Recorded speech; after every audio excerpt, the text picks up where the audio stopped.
So welcome to all. I'm glad you're here. New timers, please join in and say hello. I'm so happy that you're with us. And we've been really marinating in the Agya chakra, which is the sixth chakra, sometimes pronounced Ajna. And we're still there. We're still there. And we've been doing a lot of work on healing our knots.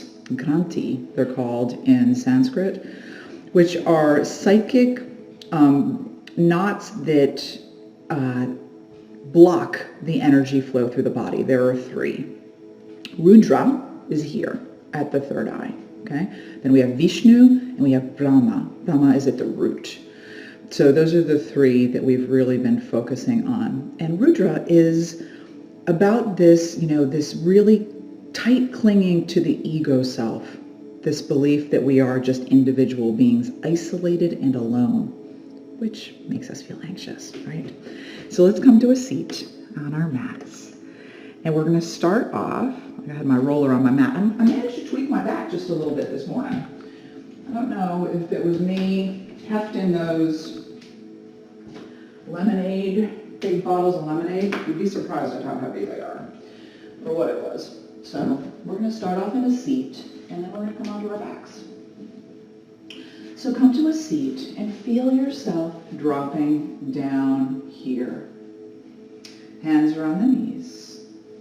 I'm about to turn off my Bluetooth, y'all. I just realized that I had my Bluetooth on, and that's given us grief in the past. So let me turn it off. We lost audio a little while ago. Y'all remember that? You're like, oh yeah, I remember. So coming to an easy seat, nice tall spine, shoulders down the back, and just take note. I'm sitting on a block, so if you want to sit on a block or a blanket, and just drop down into this moment, connecting with the gift of the present.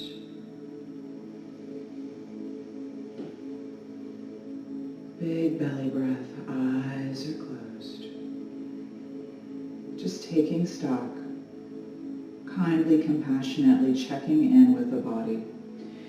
And Ajna is all about our intuitive intelligence. And I've got a quote that I want to read to you, which is so perfect for Ajna Chakra. And it's been attributed to Einstein. I don't know if that's actually true. But what he supposedly said is, the intuitive mind is a sacred gift, and the rational mind is a faithful servant. We have created a society that honors the servant and has forgotten the gift. Isn't that perfect for Ajna Chakra? Our intuitive mind is a sacred gift, according to Albert Einstein. So that's what we're dropping down into, connecting more and more into our intuitive intelligence. Nice tall spine. And then let's come on to our backs. And I invite you to take a mini Shavasana here. We virtually never start in Shavasana, so this is a nice change. It's Sunday. Let's start in Shavasana. Feet flop open, backs of the hands are on the mat, palms are up. And breathe here into your Shavasana, just allowing yourself to melt down. Allow the mind to drift.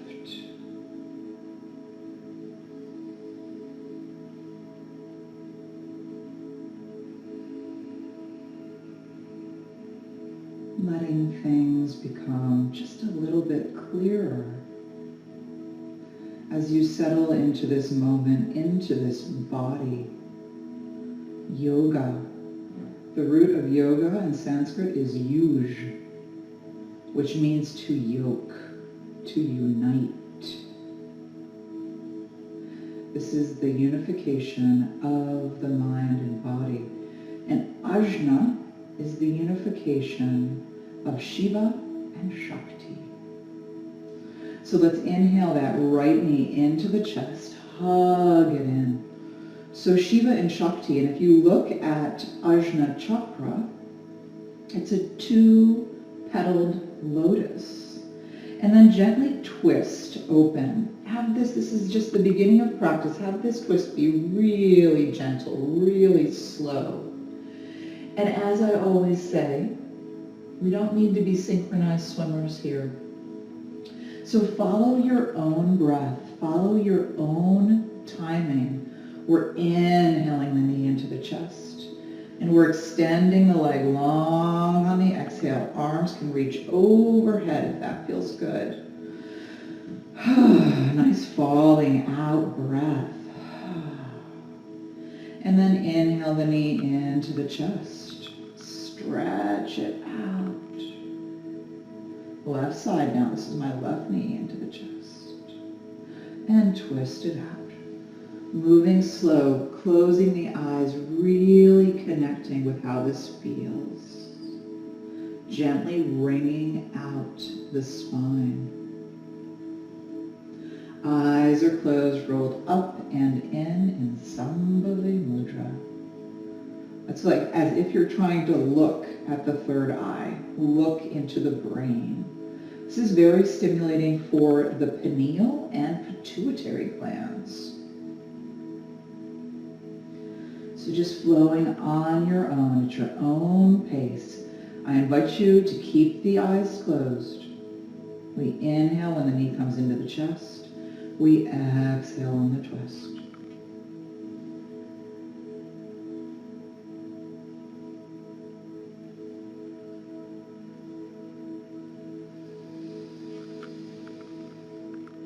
Dropping down into shunya, silence.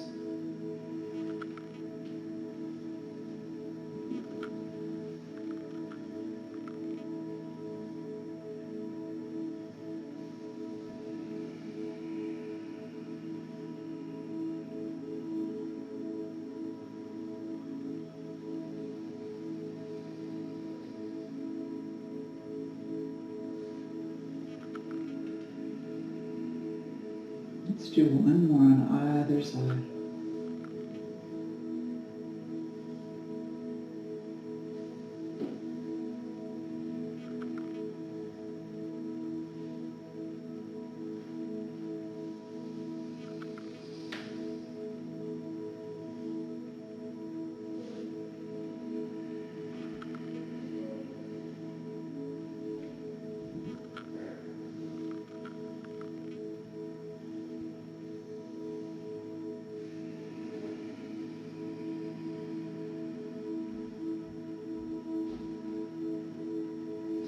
Inhaling the knee into the chest.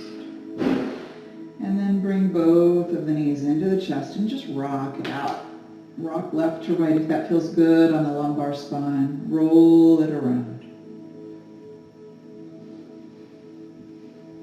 Swimming those knees around. Hug the knees in. And just make circles with the knees. Getting into those hips. Breathing. And I invite you to start asking yourself a question. We do a lot of self-inquiry here on the mat, and I invite you to take it off the mat into your life. And the question is, how do I show up in my life as a leader? And how do I show up in my life as a victim? Soles of the feet on the earth. Now you can leave the left sole of the foot on the earth, or you can extend it long, and we're going to bring the right leg overhead gently. Okay? So if you can hold on to the back of the thigh, roll the shoulders down, check in with the neck, make sure you're not doing anything weird, and then roll the foot on the ankle. Going slow, making circles in one direction. Really bringing synovial fluid into that ankle. We're going to spend a lot of time taking care of our joints today. One more circle. It's funny how quickly you fatigue doing this, right? You're like, oh my gosh, it's such a simple action, but like already I can feel my the muscles in my my shins, my calves fatiguing. Switch directions. And isn't it weird how when you go, I'm going out now, it's much harder to make a circle in one direction than it is the other. So asking yourself, where do I show up as a leader and where do I show up in my life as a victim? As a victim. Draw the leg in. Hug the knee in. And extend the leg long. And just breathe here for a moment. The right leg might feel longer. I feel like a tingling in the foot. It feels like my right leg has been enlivened. Hands can be soft on the low belly.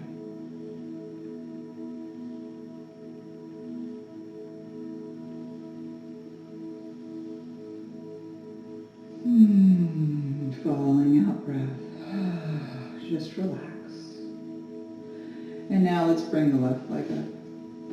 And and as I said to you, if this is a new kind of inquiry for you, when I say, how do you show up as a victim? Your reaction might have been very quick and hard, like, I'm not a victim.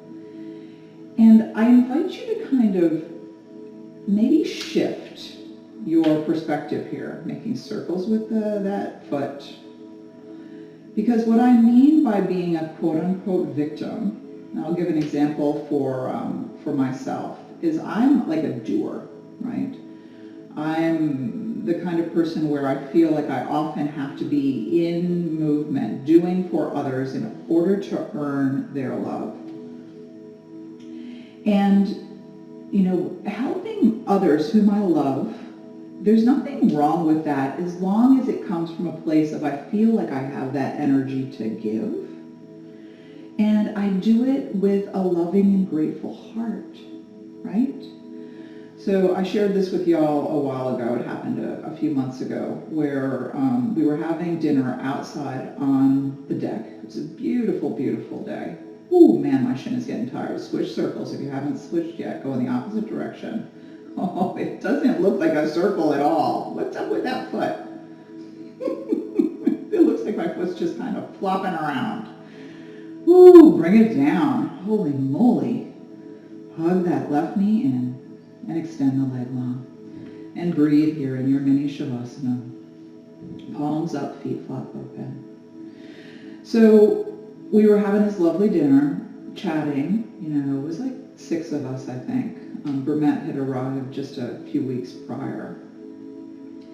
And I chose to get up and go inside. I had cooked dinner. I chose to get up and go inside, and I started cleaning up and prepping dessert. And as I was inside, I was so grumpy. Like, I just made dinner. Why am I the one inside cleaning up?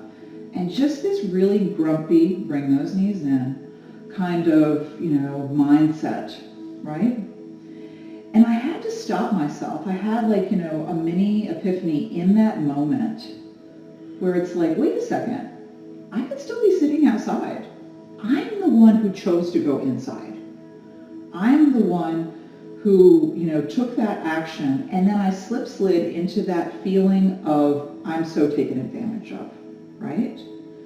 That was me playing the role of the victim. Hug those knees in. And you might be like, oh, is that what she's talking about? And then you might be able to think of some examples. Stretch those arms overhead, soles of the feet on the earth, windshield wiper those knees back and forth. And what's weird about being a victim is it can be surprisingly addictive. Just gently going back and forth. And then let's gently roll on up to an easy seat and then come into hands and knees. Hands under shoulders, knees under hips. You'd think that as soon as you realize, oh, I'm playing the role of the victim, you'd immediately stop. It doesn't happen that way. Inhale, let's lift the tailbone up, head comes up. And exhale, arch. My iPad is dead, y'all, so I'm not keeping an eye on comments from the mat, just to let you know. I'm charging it right now, hopefully. I'll be able to turn it on in a few minutes. It charges very slowly. Inhale and exhale. Exhale into your cat. Really arching the spine. Stretch it out. Walk those hands forward. Curl the toes. Lift the hips. First down dog. Walk your dog out. So thinking about where you play the role of the victim, right? Where you get into this place of, maybe being a martyr, sacrificing yourself, and then being grumpy about it. Plug those hands down, lift the tailbone up, settle the heels down. Roll the head.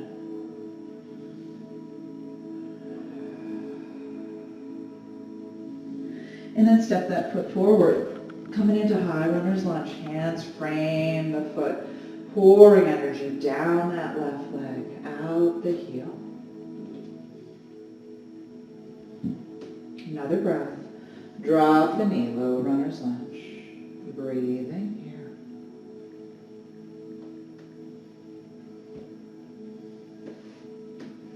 Stretching those hips out. Let the hips be heavy. Shoulders down the back.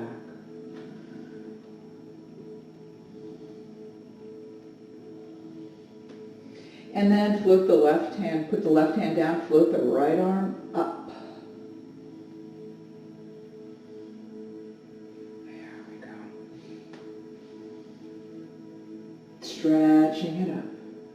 Breathe here. And bring the hand down. Hips are heavy.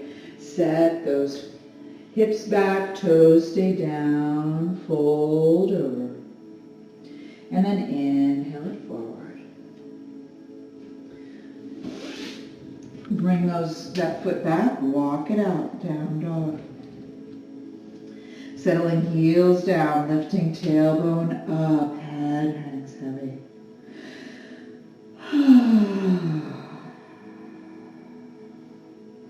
And then step that left leg forward.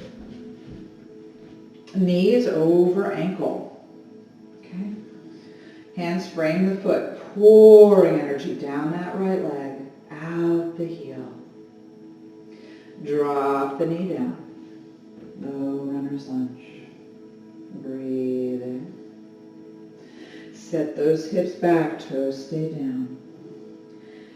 So as you're thinking about this thing of, do I show up in my life in some ways as a victim? Hips release down. Hand comes down.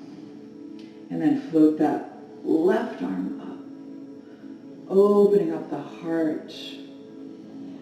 And maybe you'll be like, I don't know. And that's fine. Very often I need to kind of live the question out in my life, and then I start seeing it. Or not. Hands frame the foot. Set those hips back, toes rise up, fold over the leg. Inhale forward. Ooh, I just popped my knee. And then ground those hands, step it back, down dog. Walk it out.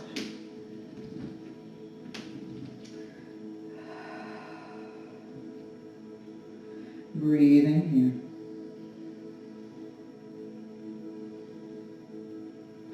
And glide forward, plank pose. So the beauty of Agya is about unity. Come on down, Ashtanga Pranam. Ground the hips. Lift it up into your Bhujangasana. Your Bhujangasana might be a baby Bhujangasana. You might be down here, where you can press into the hands and really lean into that back bend. Shoulders down the back. Nice long neck. Breathing. And then come on to the knees and sit it back. Anahatasana. Open the heart. Open the heart. Pressing the hands into the mat. Curl the toes, lift the hips down, dog. So with this unity between Shiva and Shakti, Shiva being consciousness, Shakti being activity. So it's when we're mindful, we're connected to what's good for us, what's right for us, and then we do it, right? When we're connected, head hangs heavy. Float that right leg back and up. If you like three-legged dog, roll the foot on the ankle and step that foot forward. Coming into your Vira 1, take your time, set your feet, no rush. If you're a breath or two behind, that's fine. Inhale, lift up. Vira 1. Breathing here. Step off onto that right foot and take the left foot on the side of the leg in your Vrikshasana. Leg goes out to the side. Remember your Vrikshasana? The ball of the foot can be down on the earth, the heel on the side of the leg, or here or all the way up. Listening to the body. Grow your branches and root down into who you are.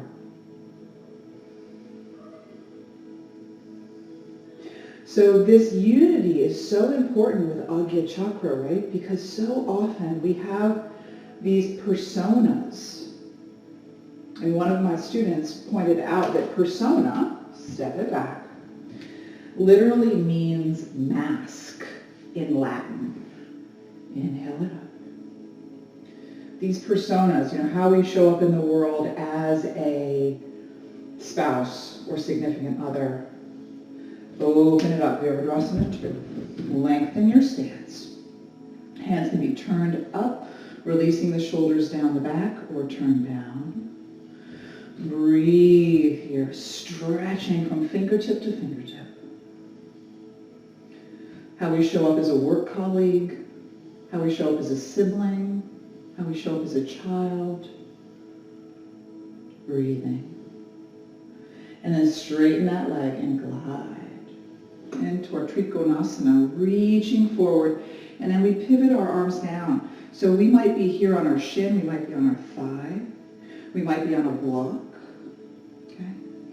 Finding the Trikonasana Triangle that serves your body, tucking the right hip underneath as you gently open the heart, bring the shoulder back. If it's okay with the neck, looking up at the ceiling above you.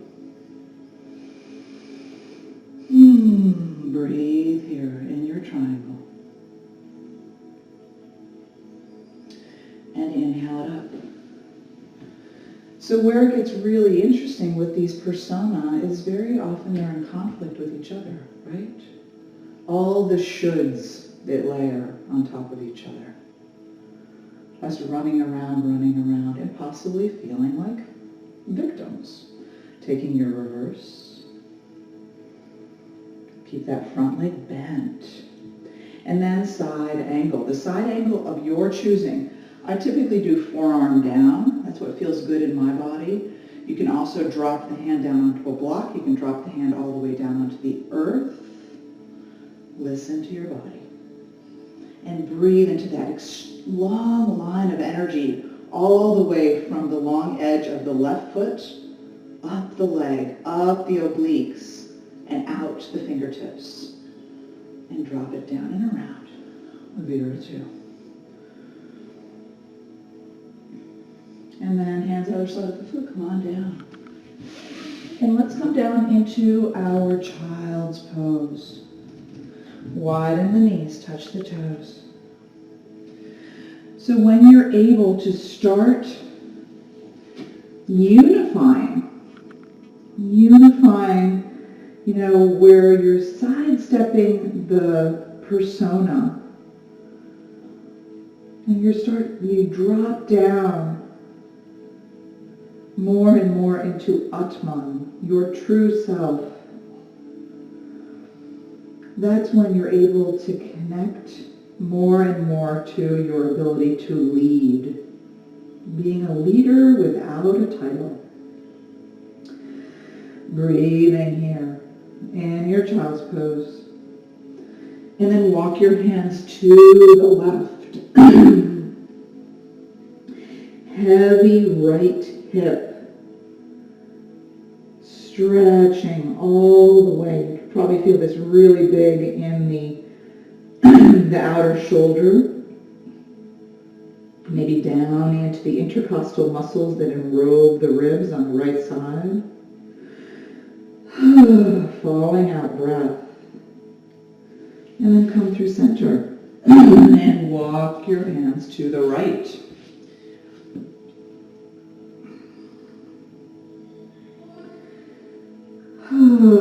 Hips are heavy. Press into that left hand. Press, press, press. Stretching out those muscles. Breathe into the left shoulder. Breathe into the underarms. This is so good for our immune system. I'm loving on our lymph nodes right now. Another breath. And then come through center. And release into your child's pose.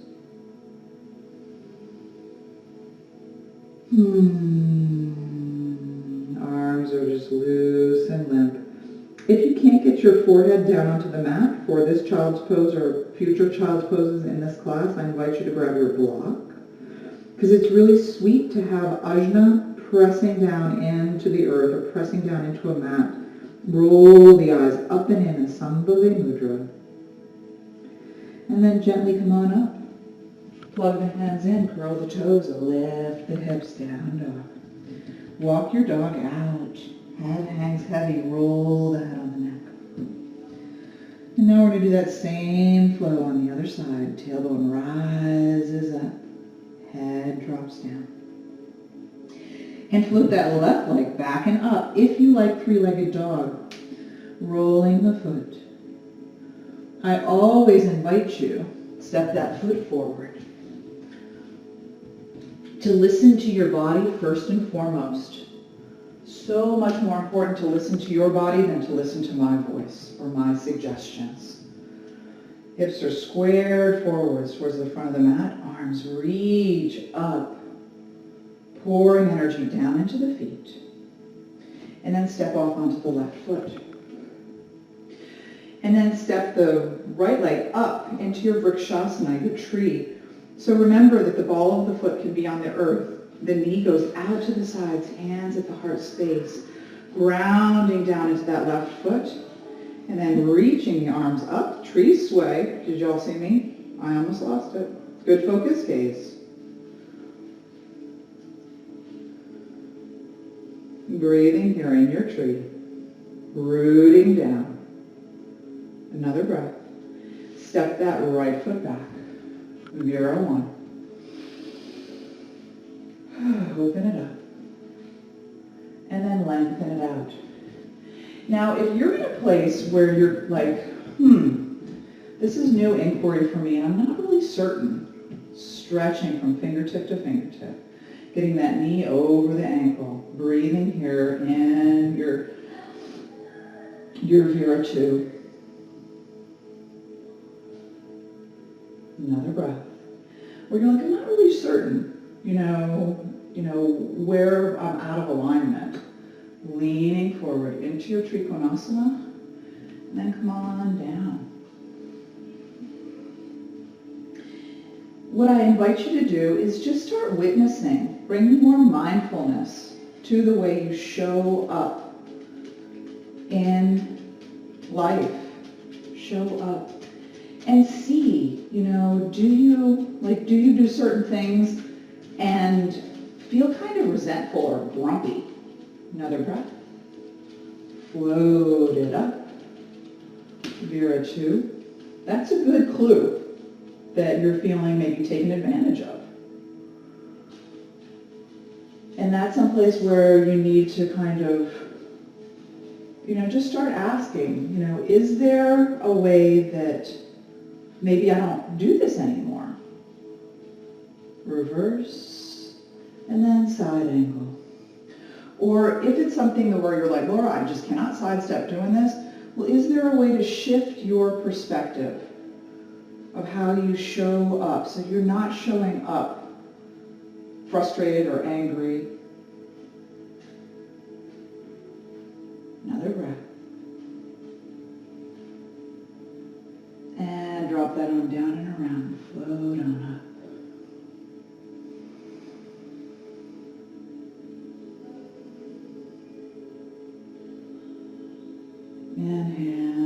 side of the foot. Come on down.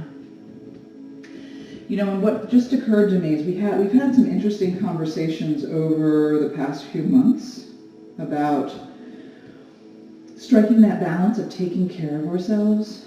Tailbone rises up, head hangs heavy. And then again, come down into our child's pose. Grabbing those blocks. If your child's pose, you know, if your hips are high, you can maybe put a blanket under the hips.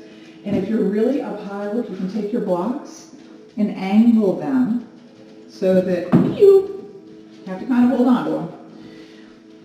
So that you're getting pressure on ajna.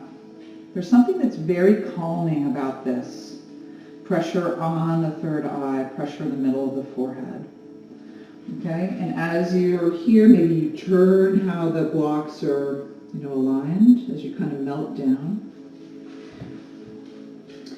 Allowing the head to be heavy on the earth, releasing the hips down, relaxing the hips down. Falling out breath.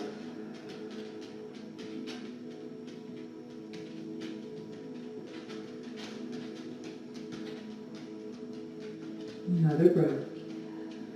And gently come on up. Oh, my iPad just died. Plugging the feet into the earth, hands into the earth, lifting up again, your down dog. Head hangs heavy. Rolling the head on the neck.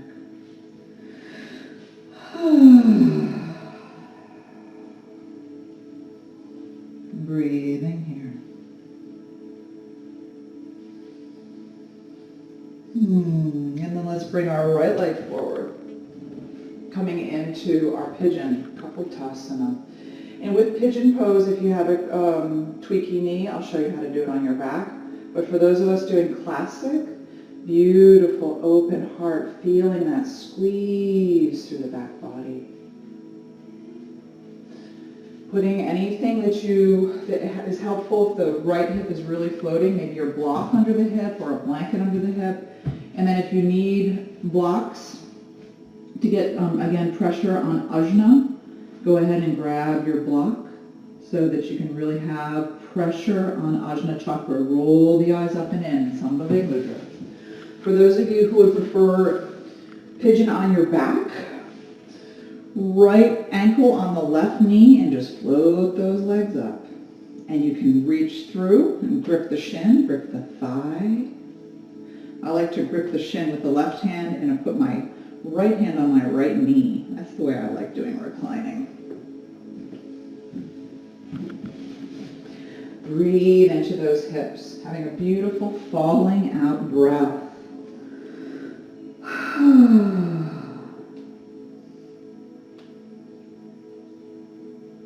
And what I was starting to say is a few months ago we had some really good conversation about self-care and a couple of things to share with you if you're in this place of, you know, feeling like a victim or doing too much. Is one, the reminder that saying no to you is saying yes to me. You know, it's okay to say, you know, that I just don't have the capacity to do that. Giving yourself permission. And then I think it might have been Jackie who shared this. One of my students shared that whenever someone asks her to do something, she always says, you know what, let me check my calendar. Let me check my calendar and I'll get back to you. Walking the hands up. And the thing that's so powerful about that is it gives you time to think about it. You don't have to make an immediate reaction. You know, it gives you time to like, okay, how does this land? You know? And then if you need to say no, if you choose to say no, breathing here in your back then, walking your pigeon up, squeezing the kidneys and the adrenals. Another breath. And then gently, if you're in classic, settling down onto that right hip and swing the top leg around, left leg around. Remember, we can always straighten the bottom leg. Okay? This is Artemacia Andrasana, which is a twist. So the left knee is up and I'm hugging the left knee with my right arm as I twist to the left. So it might be easier for you if you're like, I can't do that. It might be easier for you to text them. Say, I'm so sorry, I've looked at my calendar and I'm too busy that week, or I don't have the capacity to help, versus saying it in person, which might be hard for you. Or saying it over the phone might be easier. Breathing. And then soles of the feet together. Trikonasana. Let those knees drop open. Breathe into those hips. Breathe into those hips.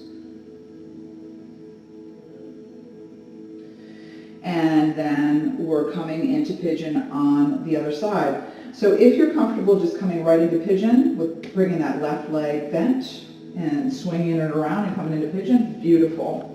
I always like coming into pigeon from down dog. That's just how I get better alignment. So you do what's right for you. Levering the hips down. Open the heart up. Breathe. Shoulders down the back. Breathe, breathe, breathe, breathe, breathe. Right. And come on down. Breathing into those hips. Rolling the eyes up and in.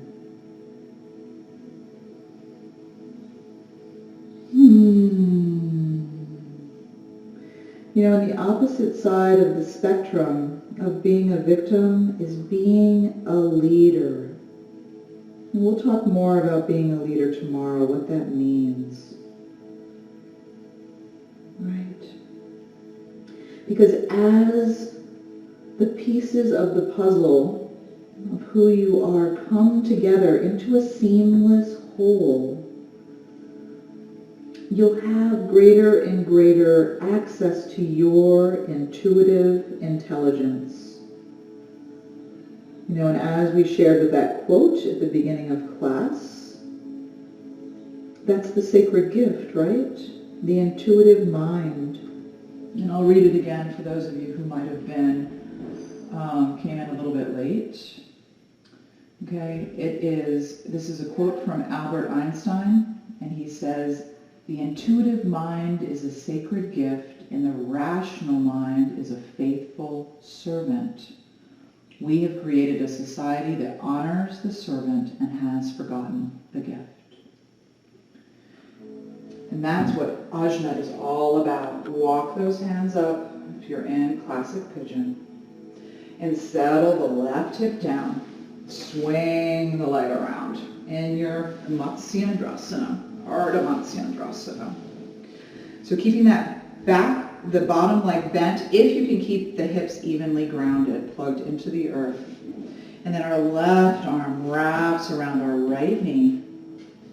And we twist open to the right, squeezing that knee in. Breathe, breathe, breathe.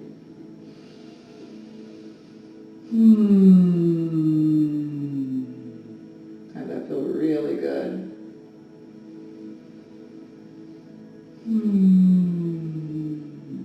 Twisting it open. And then gently release. Soles of the feet together, knees fall open. And let those knees just drop down. Let's check our time. Bringing our legs out, lifting the hips up and roll the pelvis forward. This helps give you a nice straight lumbar spine, and this might be your wide-legged fold, right? If this is the place where you can keep your spine nice and tall, then good. All right, there you go.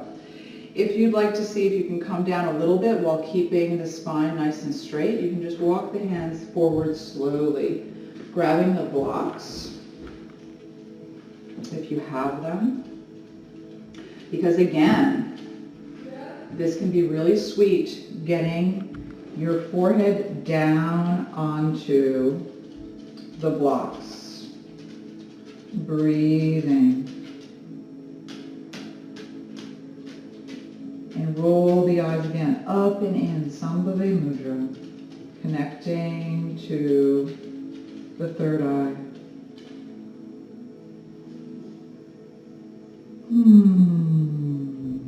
And as you're here, maybe you change the angle of your blocks and go a little bit further down. Or not. There's all kinds of ways you can play with the blocks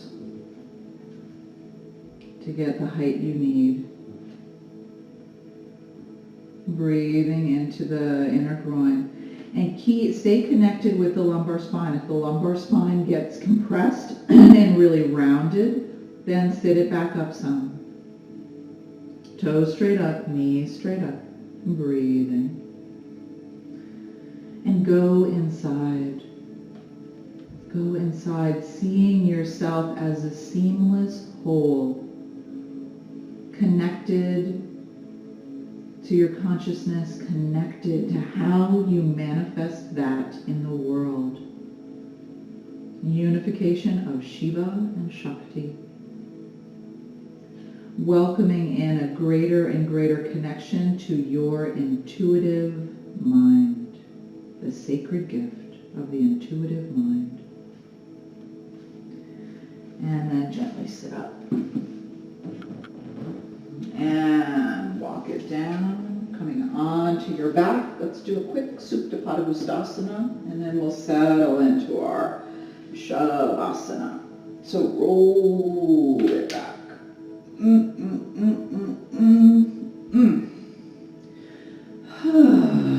Swim it around, swim those knees around. If you have a tweaky low back, you can leave the sole of the left foot on the earth. And you can bring the legs up, roll those shoulders down so that the back part is nice and flat. Bring the chin in towards the chest so that the back of the neck is nice and long. And breathe here into the back of that leg. Holding onto the leg with the hands. If you have a strap, you can put it around the ball of the foot. Maybe you can hold on to the calf. Maybe if your legs are pretty open, you can take your peace fingers and wrap them around your big toe. But keep the legs straight as you breathe into the back of the leg. Breathe, breathe, breathe. Eyes are closed, rolled up and in. Another breath. And extend that leg long. Hands soft on the low belly, palms down. Let the feet flop open.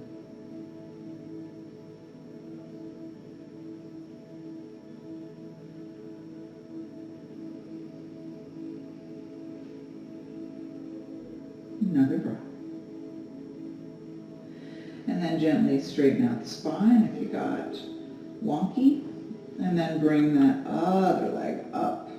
Left leg up. Remember, sole of the right foot on the earth if you feel like you need some support through the lumbar spine. Same thing, roll the shoulders so that the back part is nice and flat. Chin down towards the chest. And you might notice that one leg, for me, my left leg is always tighter than my right. That's normal. It's all good. Drawing that leg in. Strap around the ball of the foot if you have a strap.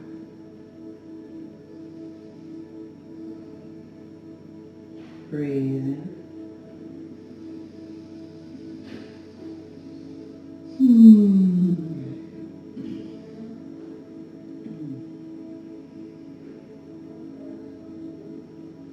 Another few breaths. And then extend that leg long. And come on down into your Shavasana. Whatever that looks like for you, so you feel really, really, really comfortable. So you can just let everything go. And before you go into Shavasana, if there's one last pose where you're like, oh man, my body wants this, that's part of your intuitive intelligence, your body awareness. So go ahead and do that now. Whatever that looks like, do that now. And then settle into the Shavasana that best serves your body. Maybe like a cushion under the knees, or maybe you're on your left side or your right side. Maybe your legs are up the wall. Maybe you choose to lay on the couch. Have this be juicy and sweet as you just melt down into this final relaxation pose. Settling into silence.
So Dana's poem for today is, "It doesn't always smell like roses."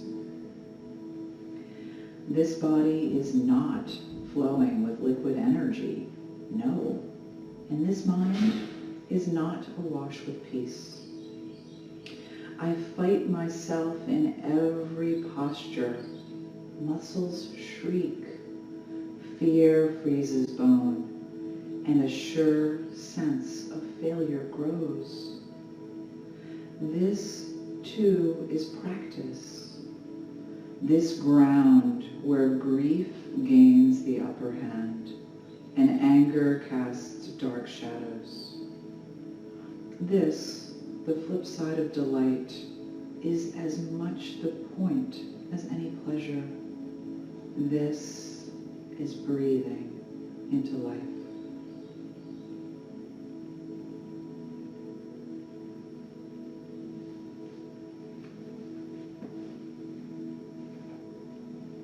So with this practice having been about our possibility of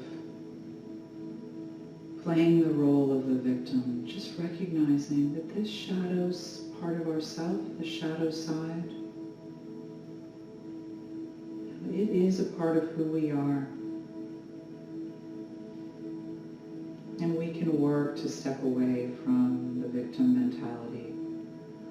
But also just recognizing that it's here. There's power in that. There's power in recognizing that it's not always about sweetness and light here in yoga. This is where we can uncover the shadow, the pain, the grief, and see it with kind, compassionate eyes, so that we can gently heal, gently, slowly, mindfully choose a different path, bit by bit,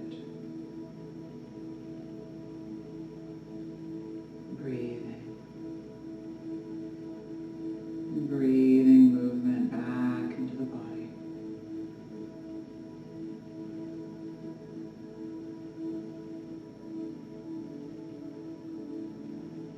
Whatever that looks like to you, how does the body want to move? Breath by breath, connecting to your intuitive intelligence.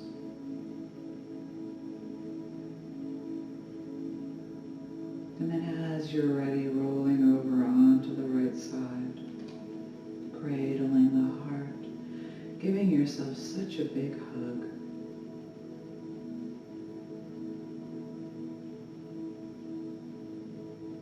If you've been playing the role of the victim, just giving yourself a hug and just saying, you are not alone.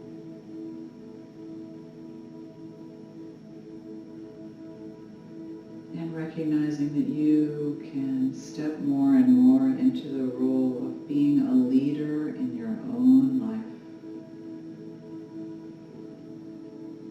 And carefully push yourself up into an easy seat.